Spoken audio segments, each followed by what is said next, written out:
भद्रं कर्णेभिः शृणुयाम देवा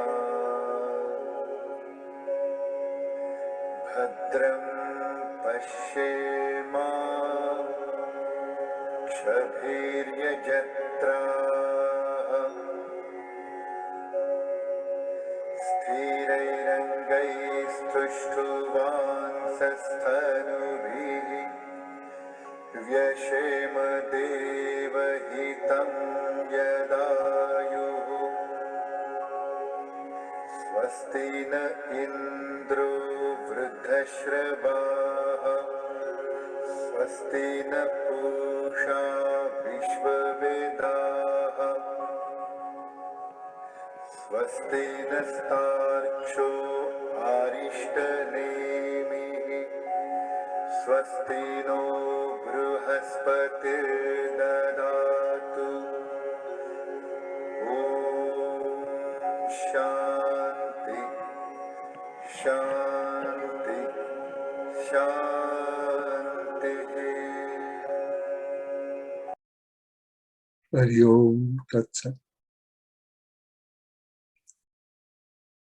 Mandukya Upanishad.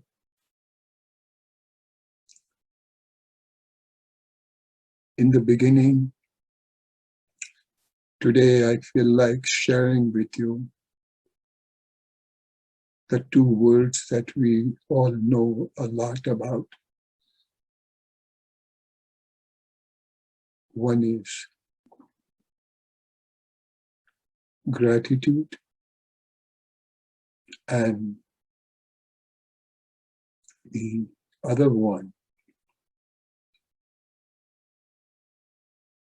you can call it ignorance, you can call it knowledge. You can even introduce the word logic. The point to be learned here is whatever we are learning, please accept with gratitude. And if certain things is not clear to us, contemplation over and over and over, it will lead us to that level. When I say ignorance, knowledge, when we were born, we even didn't know alphabets. We didn't know 1 to 10.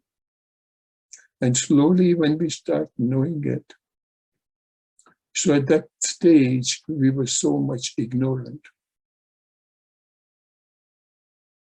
Later on, as we start acquiring the knowledge, so-called knowledge, and we think that now we are becoming knower, and there's nothing that I don't know.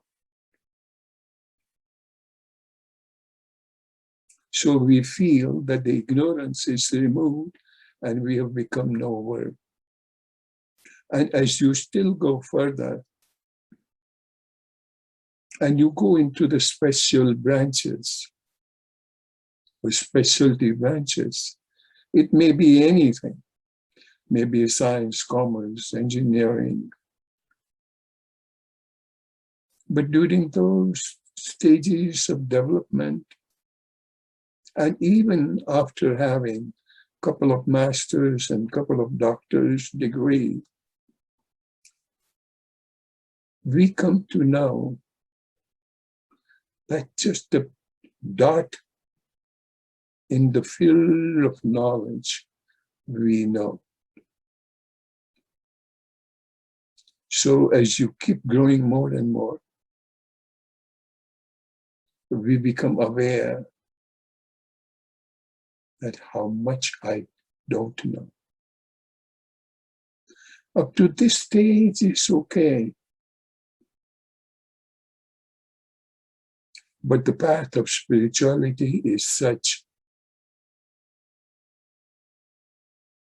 that every so often it reminds us that not only you don't know, not only you will not know, but there's so much unknowable. And one of which happens to be Om. We think we know how to write Om, how to chant Om with different meters, different ragas, with different instruments. And when we study Mandukya Upanishad and contemplate on it, we think that we know. But so often, right in that knowledge, it looks like, oh my God, I'm so confused, I don't know this. Or will I ever know? Because how it appears to be so difficult that when we are looking at the golden ornaments, and we are so much flooded with so-called knowledge of, or ignorant knowledge, pardon my English, but you will understand what I meant, that this knowledge leads to ignorance. When we are studying the golden ornaments or enjoying the golden ornaments, we even forget the gold. So we often think that the chain has gold or the bangles has gold.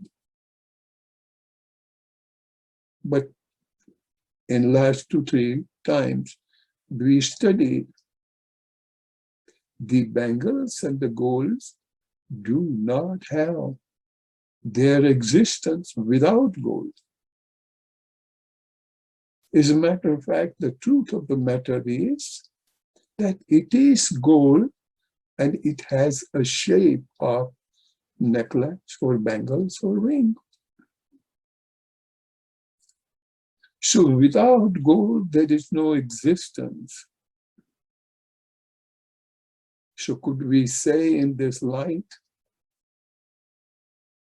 that we do not exist, or our universe does not exist without Brahman, so-called gold? And dear friend, please contemplate on it. And that way, part of our ignorance will be dispelled, will be dissolved. And at least we will not keep on arguing, internally at least, that I am something. Ego. And we have often heard, ego is everything. Oh, you just take care of your ego and you will be much ahead in meditation or spirituality.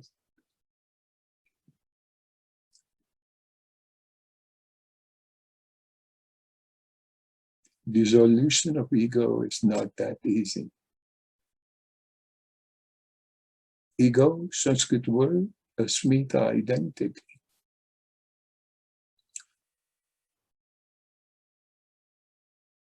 Unless and until we will have acquired silence, shanti,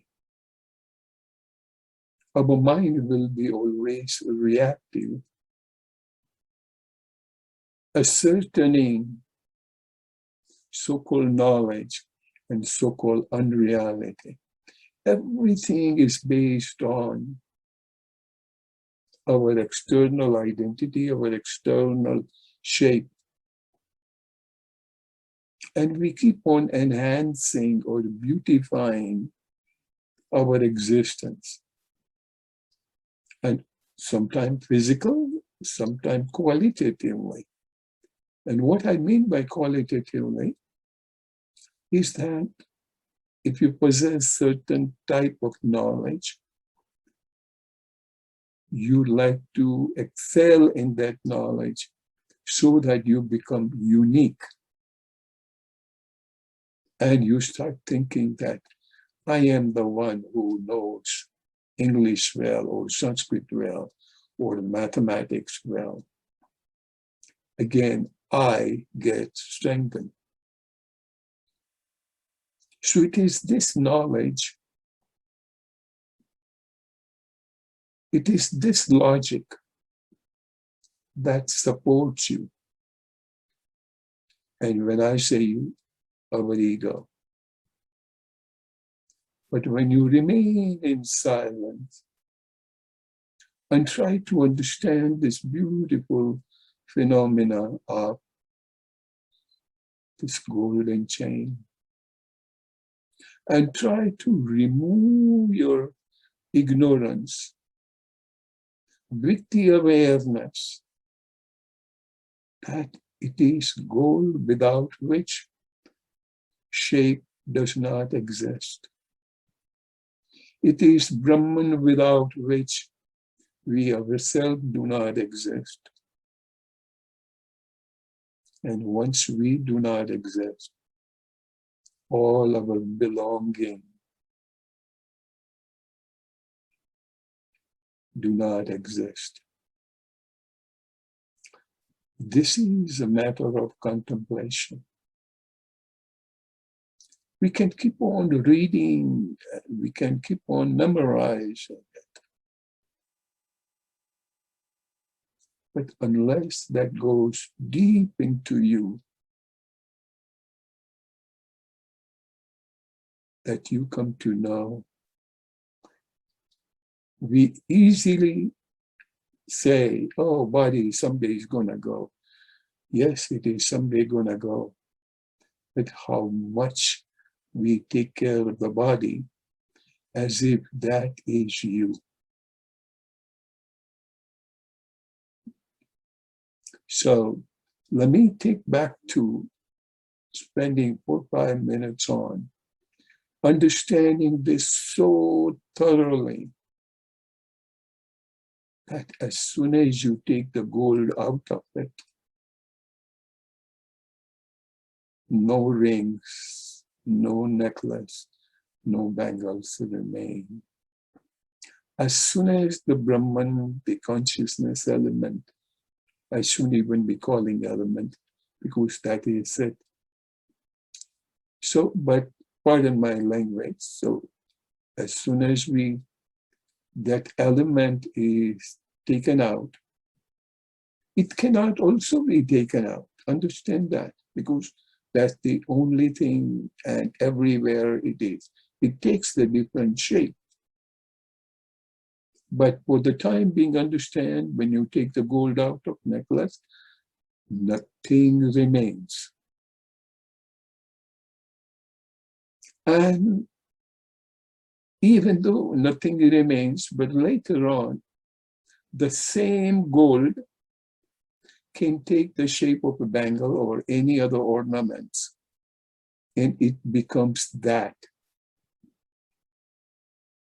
Maybe after 2 or 3 times sessions, we'll talk about it, that how the different shape come into picture. So bear in mind, gold is so important, and it is without gold, no shape can exist. Once when that thing is realized, we'll keep on progressing further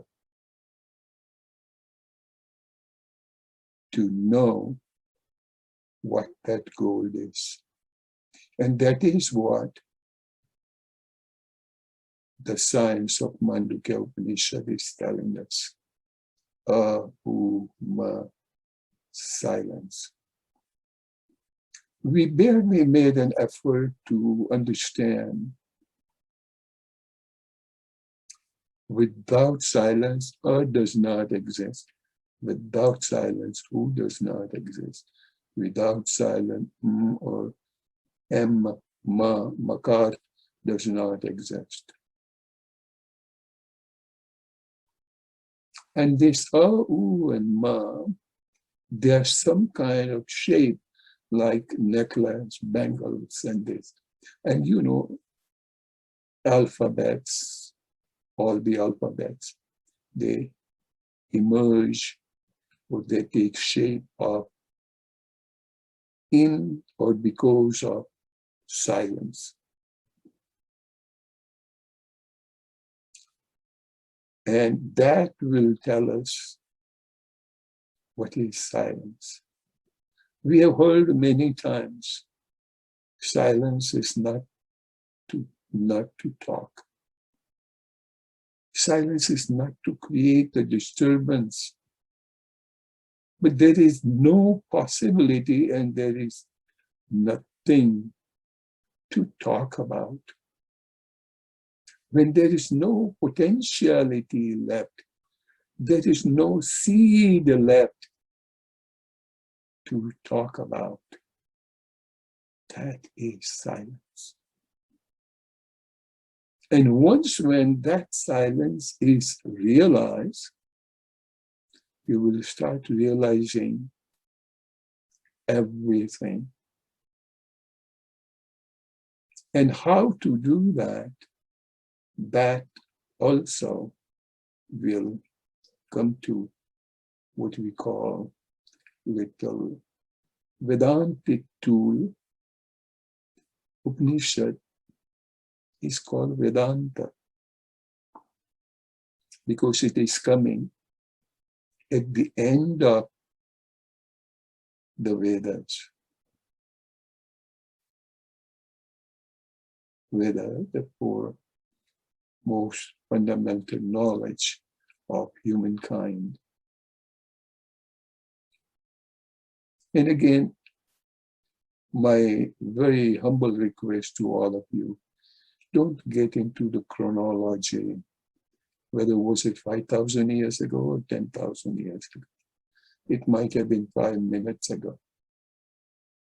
Let's not get bothered our head with, because this is again intelligence and logical argument that we are spending time in. Life is so short. Not get into it. Every time we get into any kind of knowledge, so to say, ask yourself, are you being agitated? And any agitation takes you away from silence, shanti. So do your best. Anything and everything that takes us away from the peace, whether it could be social contact, whether it could be economical contact, economical status, social status,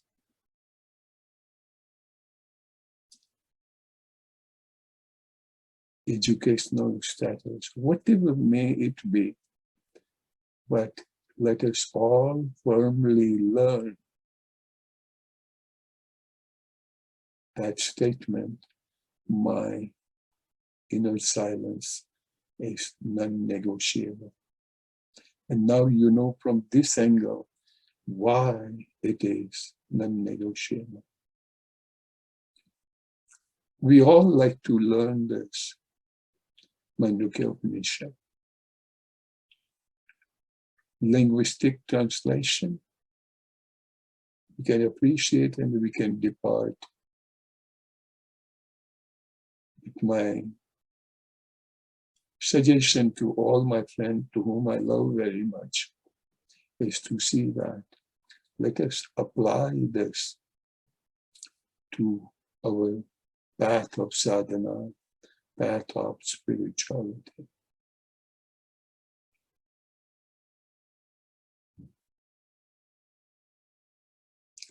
let me just take 2 or 3 slides which we have taken last time, and then we will continue today as to the application of silence in meditation.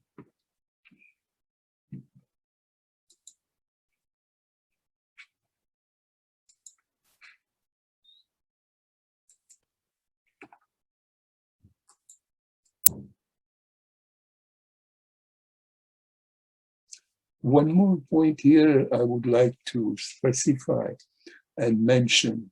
The waker, dreamer, and sleeper, these 3 stages of our life. The Turiya is not the 4th state.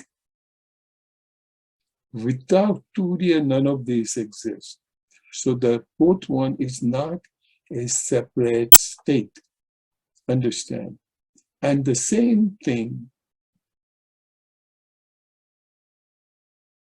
gold is not separate from necklace, bangles, and ring. Because really speaking, if you take the chain in and out is gold. You take bangles, in and out is gold. And ring, in and out of gold. So the 4th state is not really a 4th state. It's all in the 3, or rather this, I will say, these 3 stages. Understand this very important word. They are not apart from. They are not separate from. So the waker state is not separate from Turiya. Even dream state is not, and even the deep sleep state is not separate from Brahman or the consciousness. As soon as consciousness leaves, there is no more waker, there is no more dreamer, and no more sleeper. As soon as the gold is gone, there is nothing to which you can call necklace, bangles, and rings, or any other instrument. So this we have to remind ourselves. This we study, gold plus shape is equal to chain, but if you take the gold out of the chain, the shape does not remain. So this mathematics does not work, or simple algebra does not work. Now here, the same thing. So this big circle is gold. If you give certain shape, it becomes necklace, bangles, and rings. But the gold is not separate. Over and over, remind yourself. So, okay, before I go and say so, here, Atman is supreme reality. So the awake, when you are awake, you may feel that you are with Atman, but when you're sleeping, you're not. No. You cannot even dream if the Atman is not there, or the Jiva is not there, conscious is not there. And slow, so even the deep sleep the same. You think that I'm speaking this too much, but this is so much essential to understand what this is. So beautiful.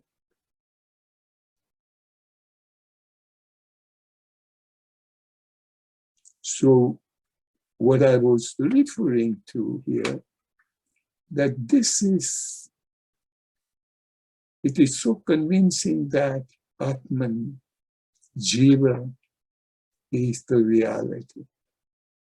And the reality, again, the word, we have learned it in past, that reason we call it real, because this is eternal. Whether chain remain or not, but the gold remains. whether awake state to remain or not, because you may be we call semi-conscious or unconscious. So you're not awake because at that time you don't know any external objects, but you are still awake, you are alert. You are alive. And in the dream also, you are alive. And so is in the deep sleep. Because then from deep sleep, you go back to either awake state or dream state. So this, the capsule, oblong capsule, is just indicative that everything is gold. It may appear these 3 steps and appreciate so much that those who receive, they summarize our lives into 3 words only. Awake, dream, and sleep. There's not a 4th stage. And again, over and over, remind yourself, Turiya is not the 4th state, but it is indwell, or everything else is indwell in Atman or in God. All right. Now, same way understanding and mapping the awake, dream, and deep sleep and Turiya into these 4 and silence.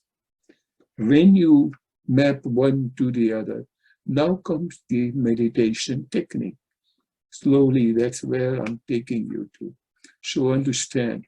So the awake state, if you call it A or the sleep or dream state, you call it U, and the deep sleep, you call it a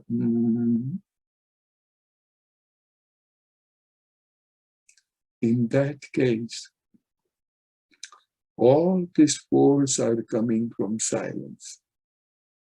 So to say, the Atman has to do with silence. Sorry.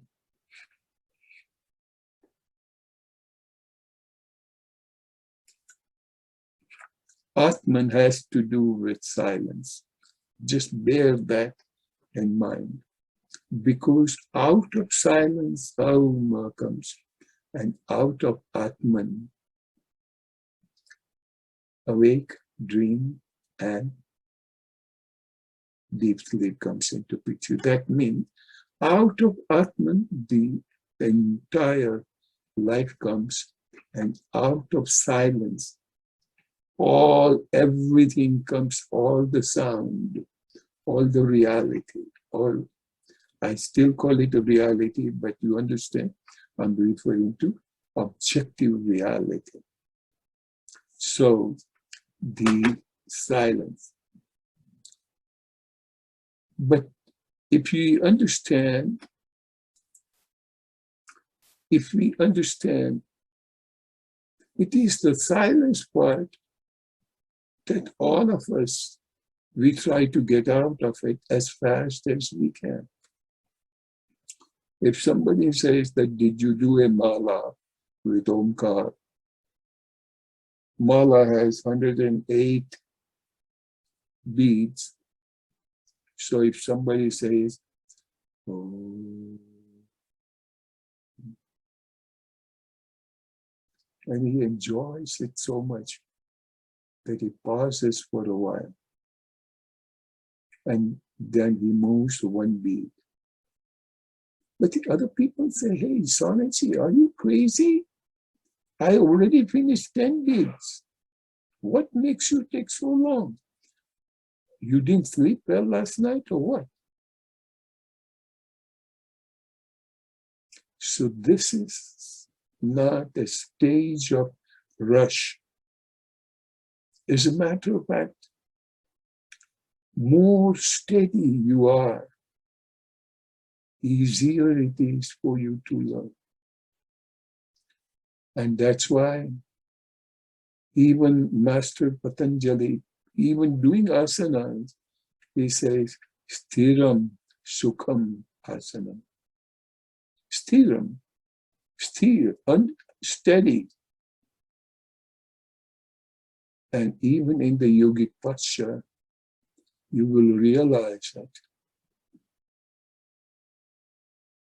that once you acquire a position and you start going introvert and understand the beautiful arrangement of your entire body and articulation of all the joints and blood vessels and muscles and tendons and neurological circuits, you will be in oh my God, you will say. And more you know. Almost all doctors who appear to have known the body, they say, we just know a little bit on the surface. Even though they spend so many years, and even they dissect the body and study. So I'm not talking about the body, but a structure, you as a whole. And if you explore into the world of spirituality, interlink between the external universe and yourself. A few days back, I sent you a link to the video, Intelligent Tree, or Trees Intelligence. And you see that interlinking of their fibrous roots, howsoever giant the tree may be, but their roots, when they reach to the fibrous state, that extension, how interlinks are all the rest of these, what you call surrounding plantation. And each one, they support each other. Likewise. Have you ever even thought that how the heck my body, my central mind, not going beyond even the brain, how does the mind know any part in your entire body, any part in your entire body, if something has gone wrong, would that cell need to be replaced? First of all, understand where a new cell gets generated. How does it get generated? And how does it move to the place of replacement? And how does so-called decayed cell is taken out of the place and flushes through the kidney? And you think this is enough, but then you think that particular cell, wherever it might have been gone to, it has to have the exact same duty-bound intelligence. And what I meant by duty-bound intelligence, if the cell is right here, the cell doesn't have to move. But the cell in my eyes, in my tongue, it has to follow certain logic. And the tissue on the tongue or a cell in the tongue not only has to follow, but has to secrete the saliva. You can call it salivary gland. It has to remain in a flexible state. It has to move in the mouth in such a manner so that it doesn't get crushed under the teeth. And these are just the external thing. Along with that, you accommodate the taste bud to convey to your central system that this is a bitter taste and that is a sweet taste. Where does this intelligence come from? We will never know. We will never know because that is what you are. You again, Atman. And that's where acknowledgement with gratitude and the Sanskrit word ageya, unknowable, unknowability comes into picture. And that's what we need to appreciate. Try not to get too much into the logic, but more and more you will develop the attitude of gratitude. It will follow on its own that not only you don't know, but you will never know. And once you will never know, and still if you are in deeper appreciation of the beauty of it, then you will lead towards no argument, no agitation, and it will lead toward more and more and more appreciation and more towards silence. Appreciation of more and more. You can appreciate the glitter of the necklace. You can appreciate the nicer arrangement, the shape. But as and when you realize all the functionality exists because of gold. And as so that you will start loving gold more and more. You will start loving the element called Atman. And periodically your mind will tweak you and says, but understand, first of all, you should know what Atman is. You will never know. Because you're asking the chain, I say, go and find out what gold is. But the chain, sheer existence doesn't exist without gold. So our existence without Atman, without Jiva, is not possible. And that gold, to be aware of, you have to first understand what those shapes are. And what those shapes are, withdrawing your attention from the gold into the shape, into the shine, into the art. Same way now comes to U and Ma. So when you're chanting Om, chant it whichever way you want. But then, for a few breaths,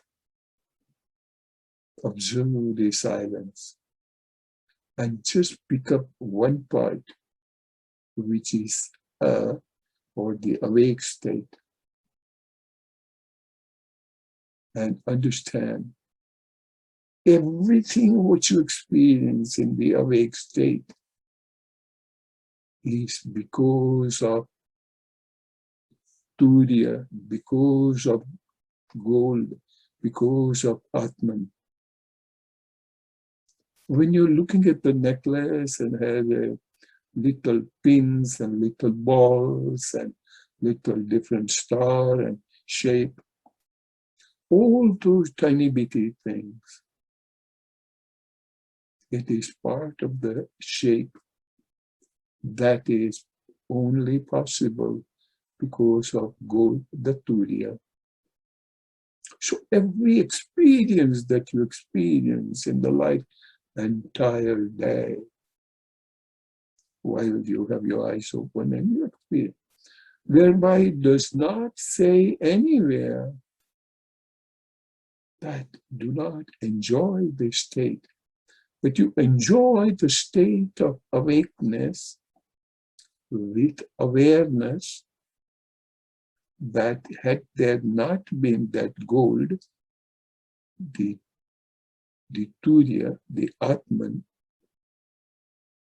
then awake state does not exist. And as a result, everything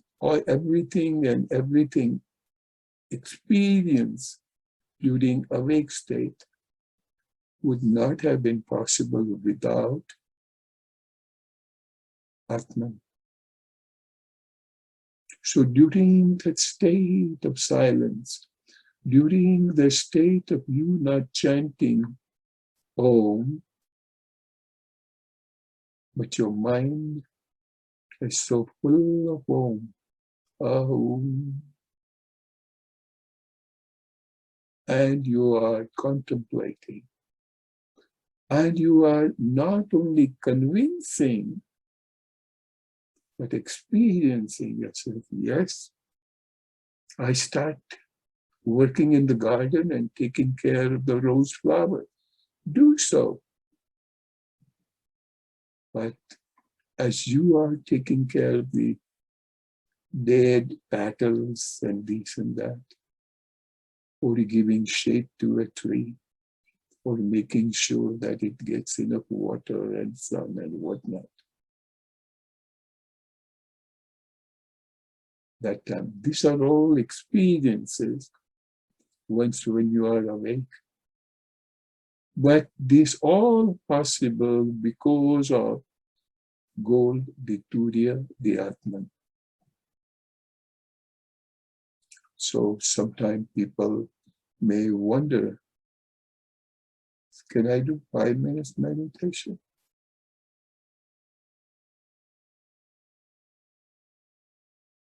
If you can find exclusive 5 minutes, exclusive, out of awake state, dream state, and deep sleep state. Apart from, can you take 5 minutes, which is not out of awake state, not dream state, and not deep sleep state? No. So, dear friend, Mandukya is telling us meditation is your 24 hours of life. And even when that initially, if it does not happen, and when you're reserving certain time for your sadhana, chant Om, and then observe some silence. Let the breath go. At that time, don't get into pranayama. Let breath happen. You don't breathe, but let breath happen. So that your awareness is associated first with that is awake state. What did you do? And whatever you did, for every beat of action, mental or physical, remind yourself that this is all possible because of Turiya, Atman, goal.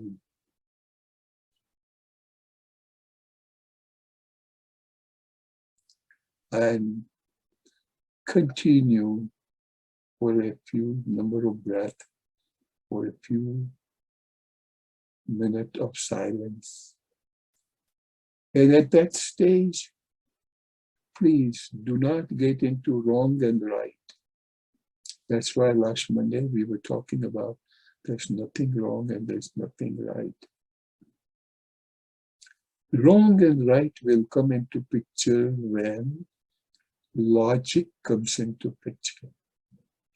And I can say that logic and spirituality do not go together. Logic will let you give the reasoning, telling you that you know that you know. More you know that you know, farther away you go from the experiencing of Turiya state, the fourth state.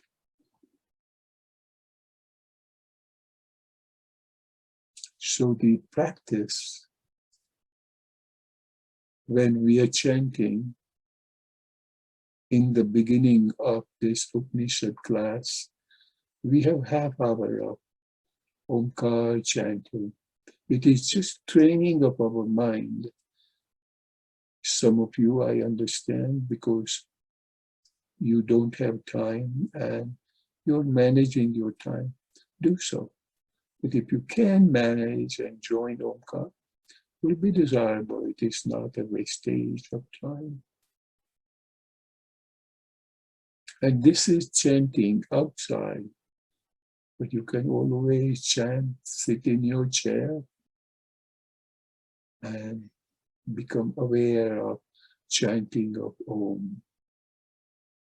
Various techniques that we have learned in the retreats and other places, something like ajapa, japa. Japa, conscious chanting of it. And ajapa, mentally become aware of. You're not chanting Om, but you are hearing Om coming from very far. So sometime when you wind up early in the morning someplace and you go into the jungles or even right in front of your house, you just sit on a bench or sit on your doorstep and just feel the nature. Nature will enchant you with various music, various chanting, and that will lead you to Om and pause and experience. Will,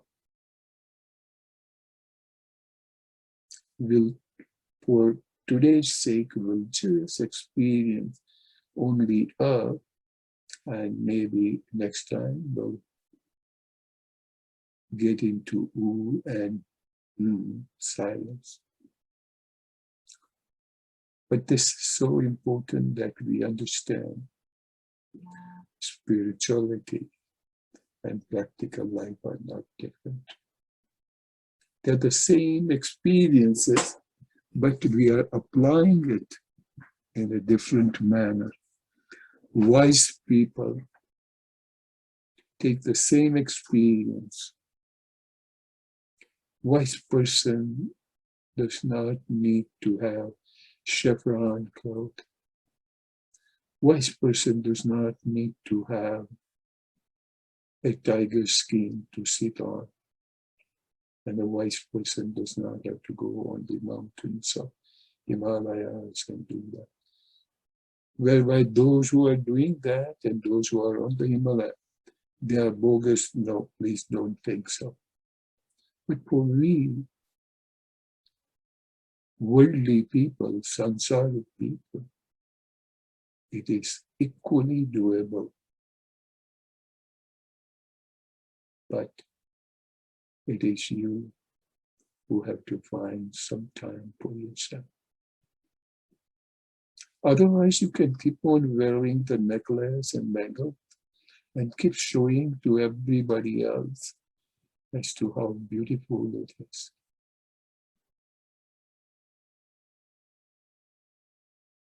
And hundreds of people may appreciate this as, oh, what a nice pattern. Where did you buy it from? So that they also want to go and buy similar or the better one. Then they can show you, oh, is it your 10 gram? Mine is 11 grams.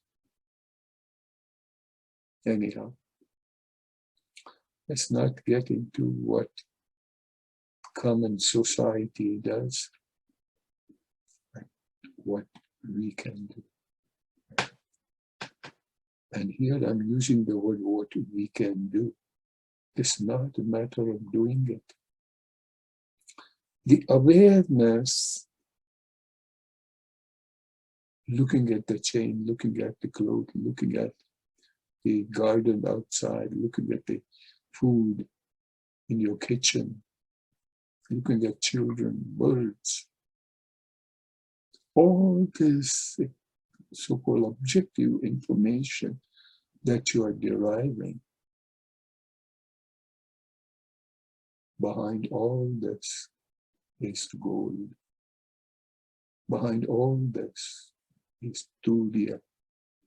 Behind all this is Atman.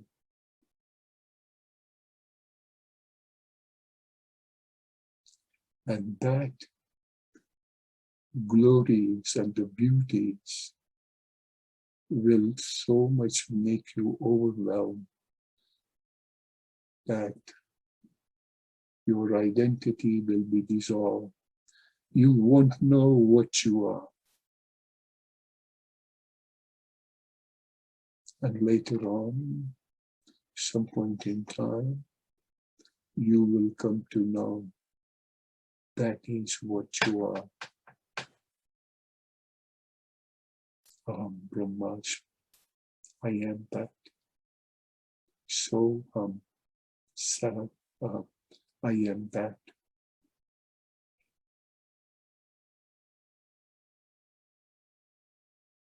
So today we made a humble attempt to relate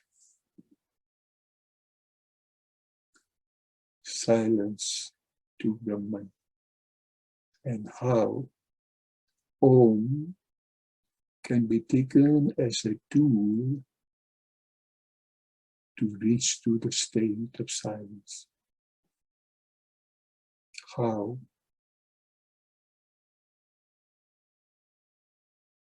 necklace, chain, and ring can be taken to be aware of the gold. And here, how we make use of our awake state experiences leading to Brahman, the Turiya state. So hereafter, dear friends, I'm not saying don't pray anything loud. I'm not saying do not pray your Ishtadev, but silence is silence.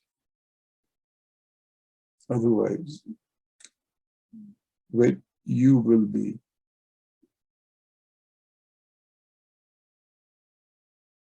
chanting and worshipping and doing malas on the names of God, so to say. It is not all encompassing, but the silence following Om, out of which everything happens, Purnam, totality. And it's not that it happens and the totality does not remain. Out of silence, all those alphabet emerges.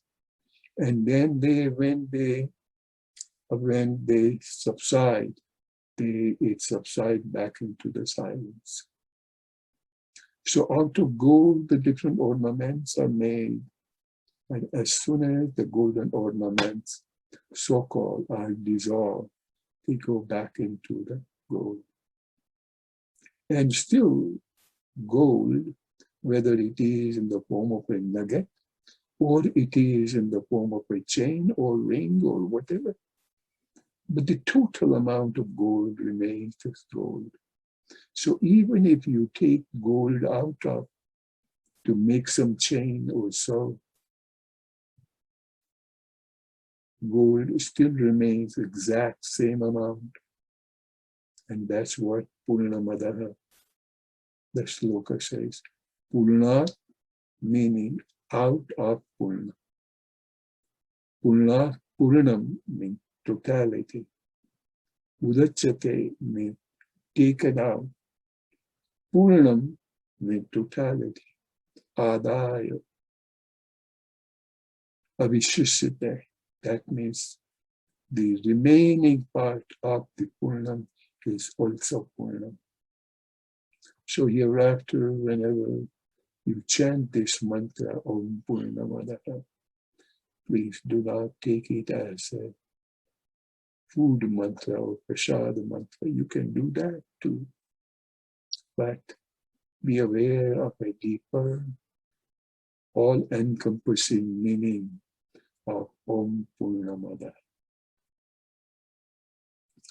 So dear friends, let us chant Om Purnamadaha, and then we'll have the Shanti part. And I will enjoy some silence. And even though we did not have time to practice Omkar, and then follow the silence and contemplate on any of your experience and suggest yourself. All those experiences are not possible without Atman. So let us have our eyes closed.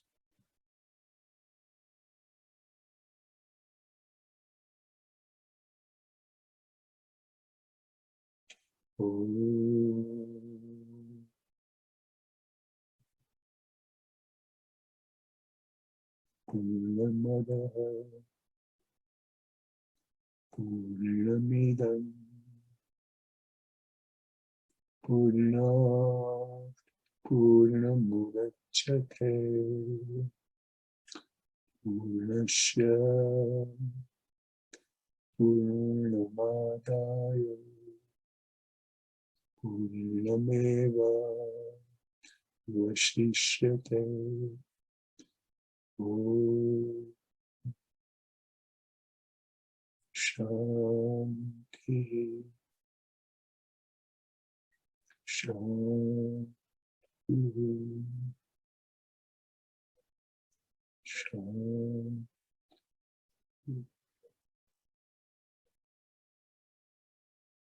Let us have the Shanti part from this Upanishad. कर्णेभिः शृणुयाम देवा भद्रं पश्येमाक्षभिर्यजत्राः स्थिरैरङ्गैस्तुष्टुवांसस्तनुभिः व्यशेम देवहितं यदायुः स्वस्ति न इन्द्रो वृद्धश्रवाः स्वस्ति न पूषा विश्ववेदाः स्वस्ति नस्तार्क्ष्यो अरिष्टनेमिः स्वस्ति no बृहस्पतिर्ददातु ॐ शान्ति शान्ति शान्ति।